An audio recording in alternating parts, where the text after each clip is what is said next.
dear all, finally we are all gathered here in this beautiful, beautiful place. And on behalf of the whole Council of Future for Religious Heritage, that some of them, everybody is hearing, is listening? Yeah? Can you hear me? Yeah, I think everybody can't hear. Also for the people online. Ah, thank you.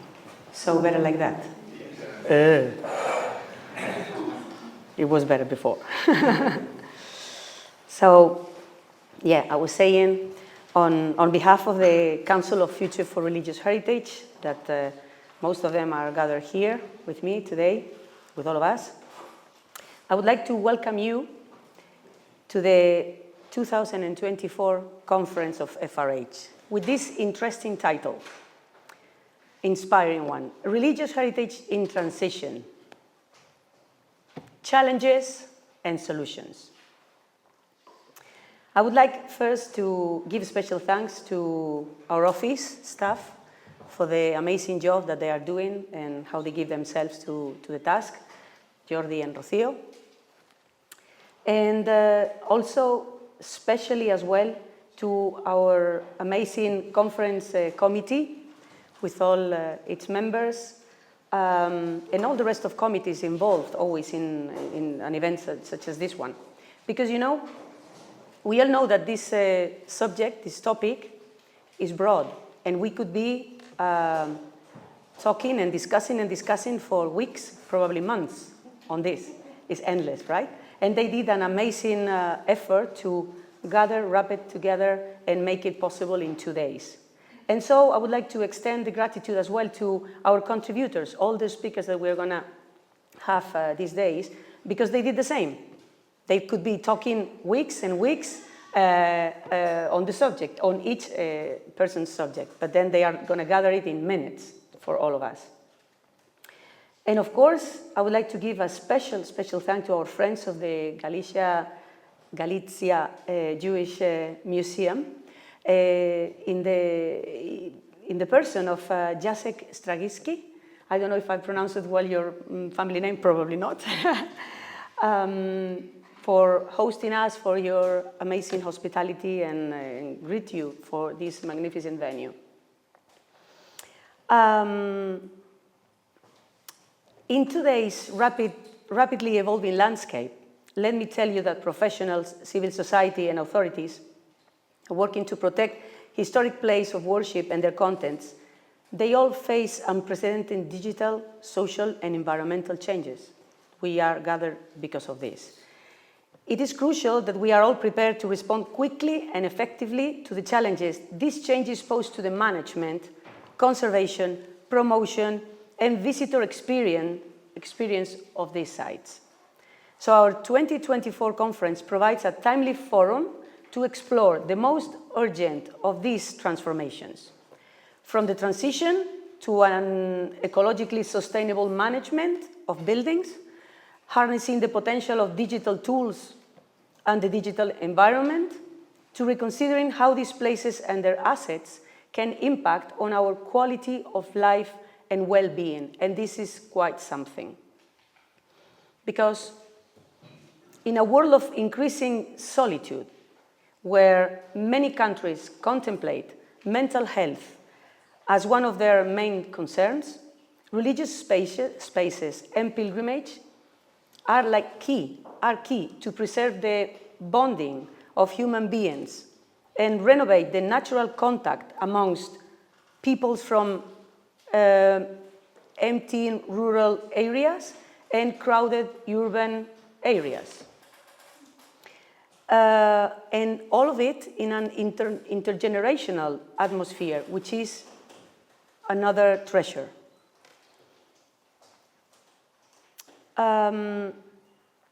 By bringing together innovative approaches and existing solutions, we aim to unlock the potential of the religious heritage sector to navigate these various transformations while preserving its authenticity, integrity, and cultural value for generations to come.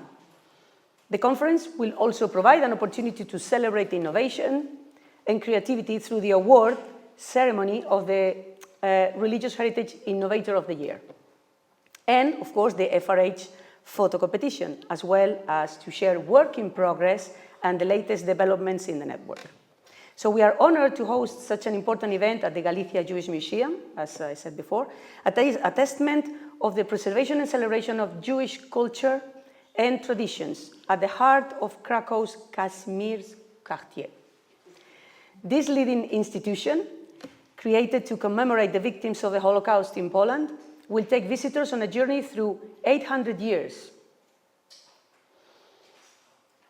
800 years of Jewish presence in the historic region of Galicia, today situated between southeastern Poland and western Ukraine, right? Inviting them to break down stereotypes and misconceptions. During our stay, we will all learn from each other, and we'll enrich our minds and spirits. We look forward to the rich discussions, insightful presentations, and collaborative spirit that has defined always our network for over a decade. So together, we can shape a brighter future for our religious heritage, the only heritage that brings to us a return to nature and to the inner nature of the human being. So thank you very much for all your commitment, everybody seated here. And I wish a successful conference for all of us, and that everybody comes back home with a bunch of ideas, having left another bunch here. Thank you very much.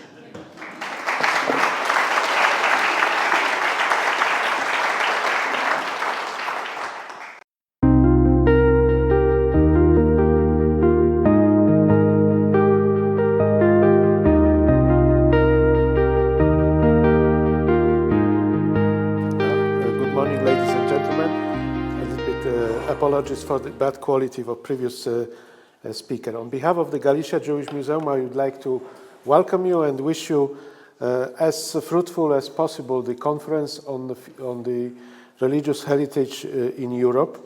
Our museum is celebrating the 20th anniversary, so your conference comes into the network of events that are organized throughout our anniversary.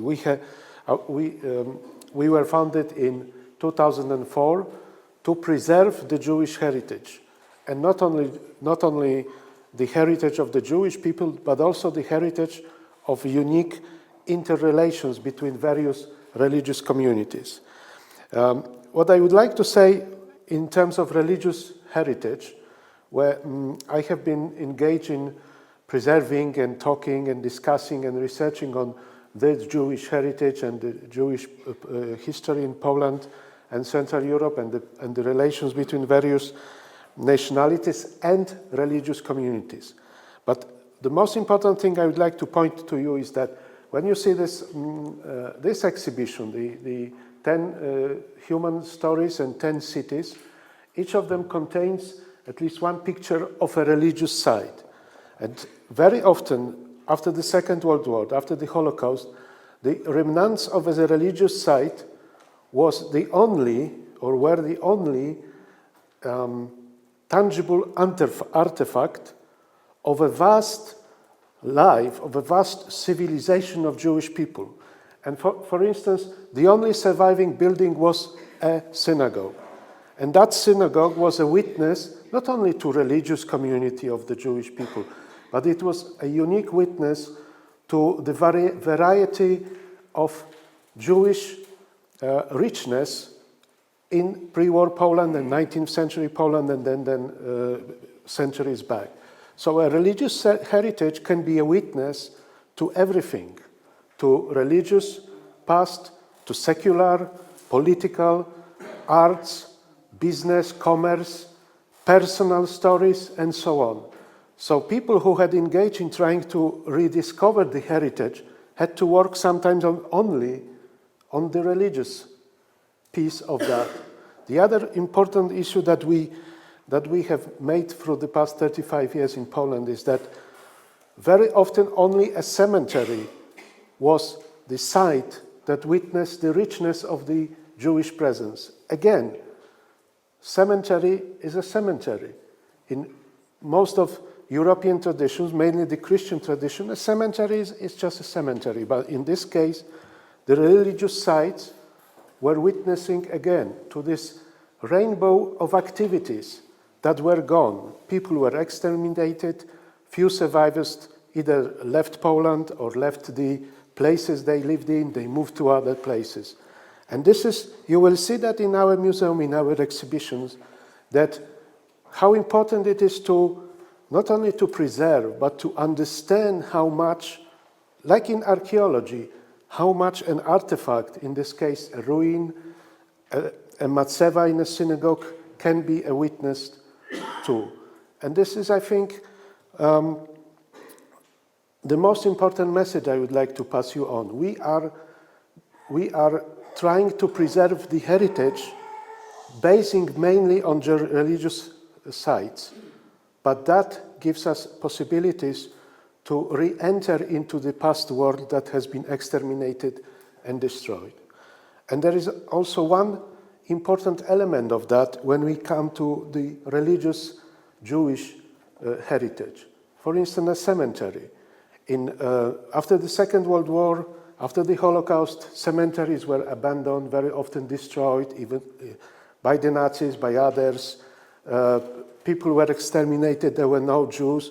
So the cemeteries became also the witness to the end of the Jewish civilization. But how Poland was a communist state, was isolated from the rest of the world. The survivors, the families couldn't reach Poland, on the other way around.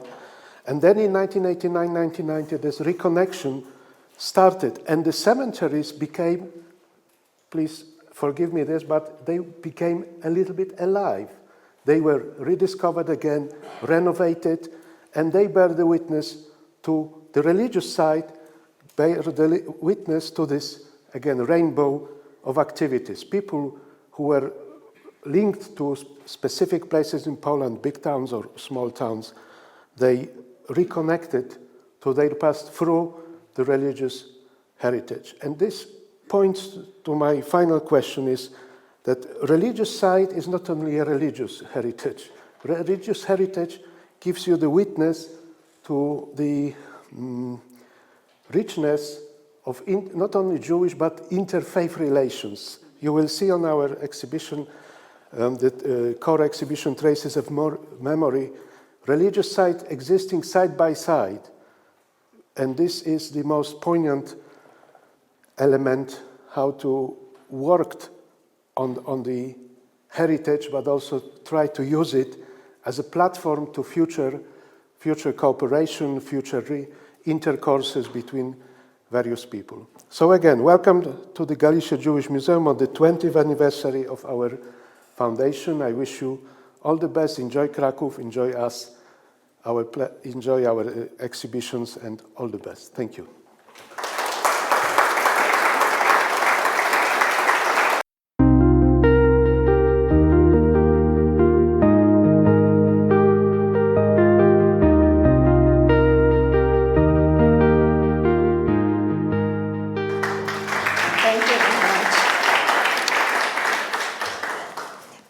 It's my great honor to welcome you on behalf of the Krakow municipality to the conference on religious heritage in transition, challenges and solutions, organized by Future for Religious Heritage, independent, non-faith and not-profit impressive network of over 200 members in 52 countries. It's really impressive. So I'm delighted that you have decided to meet in Krakow. Thank you to Galicia Jewish Museum for that too. And once again, I would like to extend a very warm welcome to you.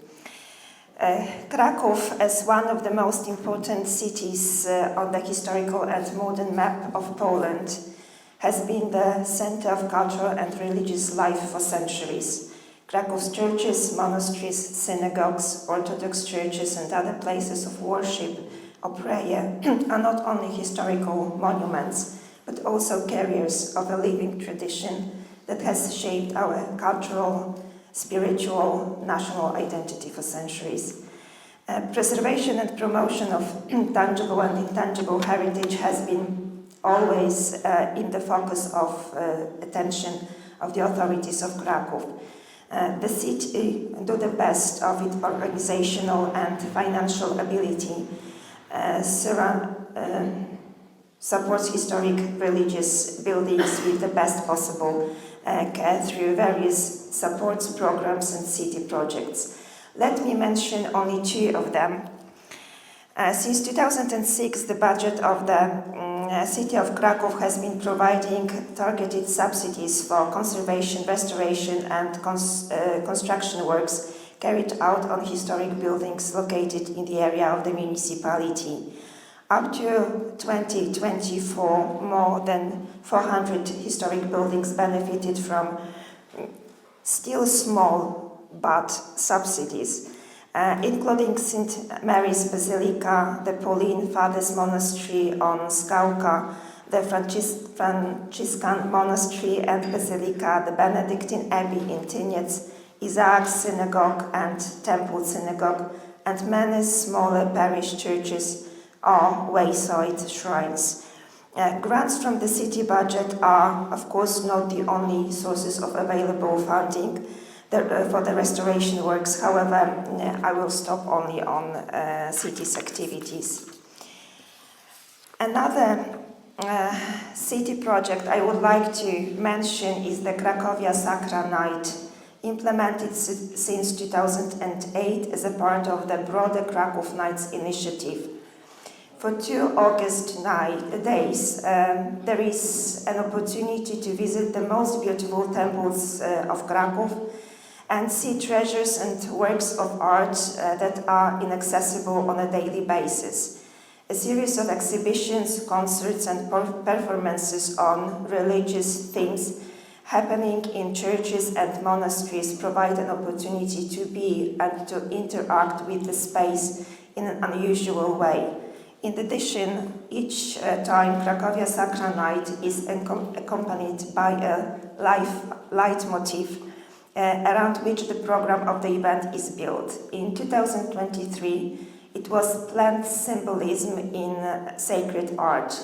That is the way we encourage to read and understand the languages present in religious heritage and at the same time connect the heritage places with contemporary interests. The organization of Cracovia Sacra would not be possible without the involvement of Krakow's parishes, religious authorities and superiors of other faiths. The city's museums and community centers have been involved in organizing the exhibitions since the first edition, and the municipal police watch over the security of the event. This is a unique project in the country, and its added value is the involvement and good cooperation of various entities, both ecclesiastical and secular. This is an example of how religious heritage brings people together. Religious heritage is present in our lives regardless of our current faith or beliefs. The landscapes of cities, Krakow in particular, are characterized by the towers of the cathedrals. The topography is defined by the impressive size of the monastery complexes. Its culture is related to religion, and the division between sacrum and profanum, redefined by successive generation in a new and increasingly individualized way, remains an important aspect of our lives, vital in the construction and perception of its quality. There is no doubt that religious heritage must respond to the challenges brought by the current world, social, demographic, cultural changes, including globalization, migrations, climate change, technological developments. The list is, of course, long. Because as the conference organizers pointed out, they all affect how we understand, relate to, and value our heritage. buildings, our historic buildings and intangible heritage of the 21st century Europe. Therefore, constant review of the actions we take, identification of case studies on governance, management, and use of properties with associative sacred or spiritual values, including sites with living religious practices, are so important. I congratulate you, the initiative. Wish you a fruitful conference and success in the search for sustainable solutions we all need very much. Thank you very much and very good stay in Krakow. Thank you.